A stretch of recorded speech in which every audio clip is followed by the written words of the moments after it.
Tonight, what happens next with Dunedin's rates protest? New developments on Dunedin's pub scene. And a documentary recognises the work of one of our most accomplished painters.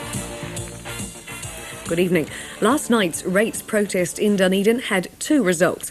It gave angry ratepayers a chance to let off steam, and it prompted the City Council to set up a rates review subcommittee afterwards.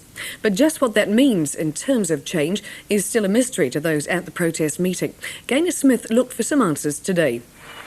Right from last night's ceremonial entrance of the petition against Dunedin's new capital value rating to a standing ovation, it was obvious the meeting was a letting off steam exercise for many who'd marched there along the main street.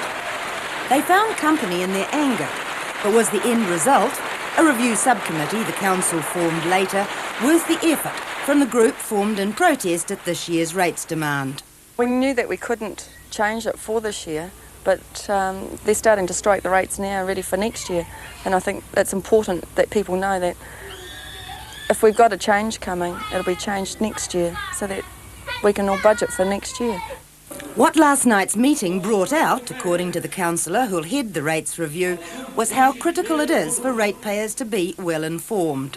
I don't believe that people actually make their decision really just selfishly, and with proper information, with full information available to everyone, I'm sure that we can come up with, for the whole city, a scheme that's best for the whole city.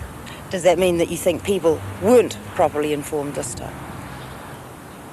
I don't think people were as informed as they might have been, and it's a lot of what's said last night is true. People didn't really realise what the change was about until they got their first changed rate demand.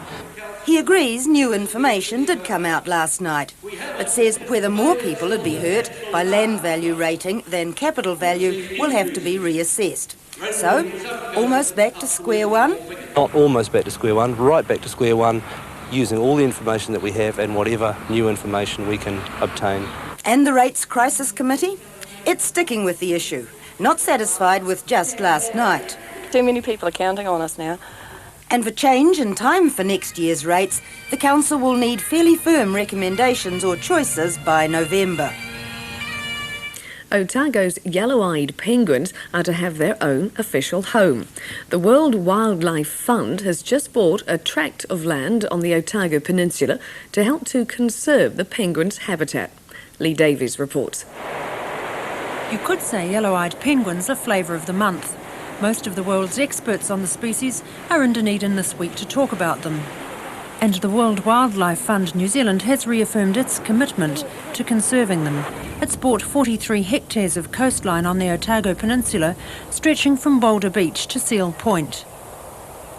The deal has involved the purchase and sale of other tracts of land, and Wildlife Fund trustees have been working on it, in cooperation with the landowner, for more than a year. Its estimated yellow-eyed penguin numbers have dropped by more than half in the past 6 years. And with only about 240 breeding pairs left, they need all the help they can get. The purchase of this piece of land is the biggest project undertaken by the World Wildlife Fund in this country. It cost $55,000, and there'll have to be more money set aside for planting and for security for these wee chaps. It's planned to start planting suitable shrubs on the land this season, and it'll be fenced off to discourage predators. Access to the area will be strictly controlled until there's a rejuvenation of the species. The latest addition to the Dunedin social scene was officially opened a short time ago. It's the Mid-City Tavern in Princes Street, which takes over the licence formerly held by the City Hotel. Jane Edwards was at tonight's function. The Queen's Buildings already has a claim to fame as the place where the New Zealand national anthem was first played. But for months, Dunedin people have only been able to guess at what was happening behind the curtains. The interior has been transformed into the Mid-City Tavern, which its owners, Dominion Breweries, hopes will cater for those who used to frequent the City Hotel just down the road. 250 people were invited to see the Mayor, Sir Clifford Skeggs, perform the opening ceremony tonight. It's happened. There we go. We got a big problem? Oh, now Guests then had the opportunity to see the $750,000 refurbishment. And during the function, Dominion Breweries announced another tavern development for Dunedin. It's planning to build a neighbourhood tavern adjacent to the present Wilson Neal wine shop in Concord. The intention would be a small tavern complex that would fit into the local community and would service the local community. Dunedin for us is a very important market, and some time ago we worked out a program of investment in Dunedin to create the right environments in which our products are served, and Concord was part of that program. Otago hockey coach Jenny McDonald is sure her side can retain its national women's title at the end of the month after a successful build-up during the representative season. Ken Nicholson went to Mosgiel to watch Otago's final rehearsal for the Nationals and was impressed by the skill and attitude in the Otago camp. Coach Jenny McDonald was the finest player Otago, in fact New Zealand, has ever produced, and her influence is obvious on this Otago side. The weekend produced a great result with 2 wins over arch rivals for the national title, Canterbury. Canterbury has always been a good yardstick by which to measure Otago's chances, so the 2-1 win against the Red and Blacks on Saturday, followed up by this 3-2 win over the same side on Sunday, was a double boost for Otago. Leading the side is midfielder Robin McDonald, now at a peak with a good deal of international experience behind him. And the front line is an exciting attacking unit. Aggressive winger Hilary Stubbs is playing great hockey this year. Top goal scorer Donna Flannery continues to find the net in most games. While left inner Tina Bell remains perhaps the most exciting player in the country at the moment. Otago has one drawback in that the local club competition is virtually limited to 3 strong teams, so Jenny McDonald has ensured her team has had a tough provincial build-up. I'd like to see them really under pressure, and I think in these games against Canterbury they've had that, and they've still come through even under that sort of pressure. One thing that stands out in this team is that you've got a very aggressive and skillful forward line. Of course, getting goals is what wins games. That's right. I still think we have a fair bit to work on there, especially on the pads. We let yesterday a number of goals go begging because we just weren't in there. But certainly this forward line is goal hungry, and with the ones we've got there, I think we won't have any trouble with that once we get away the tournament. I rate Tina as one of the best forwards in New Zealand, and it's just perhaps unfortunate for her that she's not away with the New Zealand squad at this stage. Fortunate for us. But there are a number of players in there who are really coming forward now and showing their skill. I think with Robin McDonald leading the team, with the experience that she's had in the international side, I think that with her and Tina leading with her performance up front, that the rest of the players will lift their game accordingly, and it'll be a great team that goes away. Sure it will be. A Wellington film company has been in Dunedin to film the origins of the painter some say has made this country's greatest international contribution to art. Colin McCahon died last year, leaving a legacy of art that is rapidly gaining more and more recognition. Kim Haring reports that many of his works are still held in Dunedin, the city which is credited with providing the atmosphere for the painter to develop. The McCahon documentary is both a showcase for the man's work and a social history of the changing New Zealand society that fostered it. He is, in my opinion, he's the first Grand Master, the first truly New Zealand painter.